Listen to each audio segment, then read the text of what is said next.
bonjour, bienvenue dans cette Vendée en direct. Alors vous reconnaîtrez peut-être l'ICES et donc Richelieu, Richelieu, et nous sommes ici pour parler de ce petit fascicule et de forcément ce qui se passe autour, la Vendée littéraire 3. En votre compagnie, bonjour. Bonjour. Alors vous êtes Michel Chamard, ça n'a pas changé, toujours historien, et vous êtes ici l'un des co-organisateurs de ce grand colloque sur plusieurs journées. Ça a commencé hier lundi, ça se poursuit aujourd'hui et encore demain. Il y a des débats de grande qualité. On écoutait ce matin sur Victor Hugo notamment. Quelle est justement votre perception de ces débats jusqu'ici Écoutez, ce colloque sur la Vendée littéraire est le troisième du genre, et les débats ont confirmé les deux premiers, c'est-à-dire des intervenants spécialistes de tel ou tel auteur, de telle ou telle période, de telle ou telle question, et qui exposent avec passion, très souvent. On l'a vu notamment là, à l'instant avec un débat autour de Victor Hugo. L'intérêt d'un colloque de ce genre, c'est justement de susciter l'intérêt d'un public qui n'est pas forcément connaisseur des points évoqués. Et je ne vais pas vous en cacher, j'en fais partie. C'est pour ça que je reprends mes notes, puisque je vois qu'il y a encore beaucoup de débats aujourd'hui. Alors là, on est sur vraiment la vision de la grande guerre, entre guillemets. Cet après-midi, on va parler des figures vendéennes.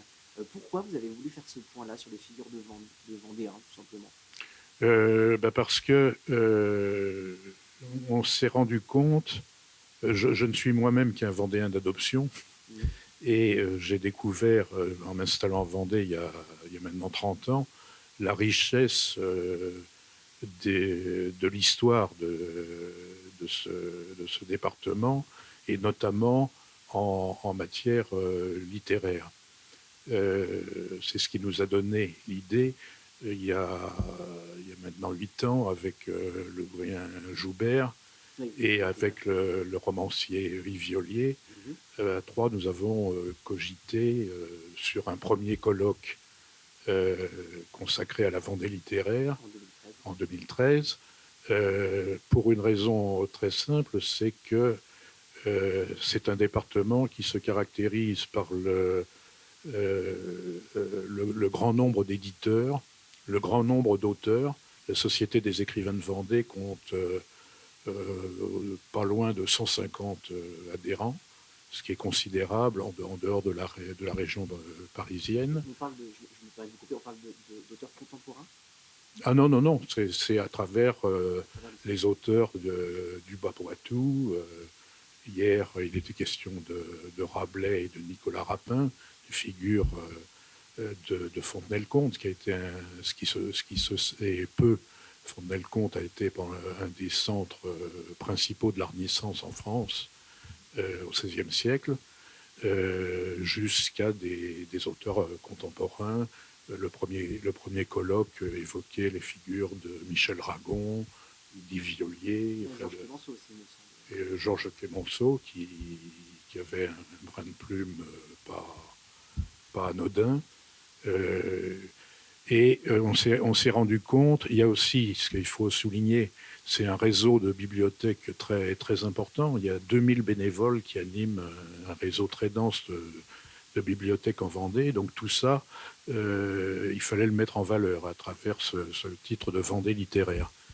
Et on s'est aperçu, après ce premier colloque, qu'il y avait largement la matière pour un second.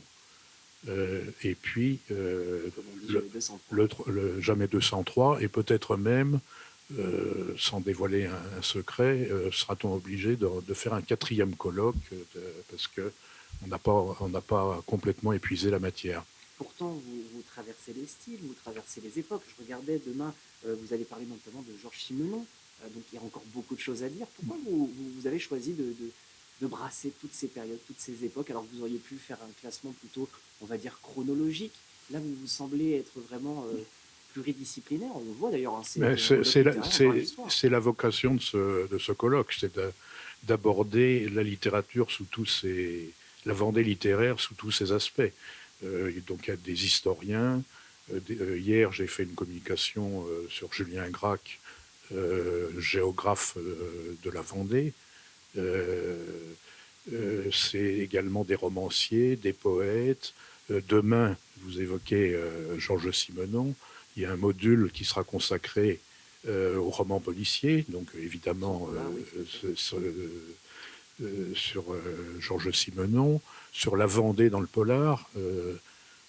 Ce qui est amusant, c'est que ce sera traité par mon fils, qui est un ancien de l'ICES. Il a fait ses études de droit ici et qui est aujourd'hui commissaire de police. Donc, il traitera le polar parce qu'on s'est rendu compte que c'est peut-être un style considéré comme mineur, mais concernant la Vendée, c'est très important. Il y a des auteurs, il fera une intervention demain comme Hervé Jourdain, qui est officier de police, originaire de Fontenay-le-Comte, et qui commence à se faire un petit nom dans la littérature policière. Donc c'est pour ça, ça peut peut-être apparaître comme décousu, mais c'est au fil des découvertes sur tel auteur ou sur tel style qu'on a essayé de monter ce programme. Finalement, pour résumer, c'est un petit peu pour donner le pouls de la recherche actuelle sur ces auteurs. Voilà. Et ça oblige forcément à parler de choses contemporaines, vous me permettrez d'explorer. Ah ben, bien sûr. Alors que je parle de la BD qui est un style à part entière, bien sûr, puisque je voyais, vous avez tout un module sur la BD demain aussi. Oui, également. La Vendée en BD, avec Nicolas Delahaye. Alors pourquoi vous avez voulu parler de BD aussi? Alors, malheureusement, Nicolas Delahaye a eu un problème de dernière minute et ne pourra pas faire cette intervention. Ceci étant dit, la question de fond reste la même. Pourquoi vous vous êtes dit aussi que la BD pouvait être intéressante pour alimenter parce que là encore, la Vendée, et pas seulement sous la forme de l'épopée de 1793, la Vendée a suscité pas mal de bandes dessinées. La dernière en date, d'ailleurs, est celle du romancier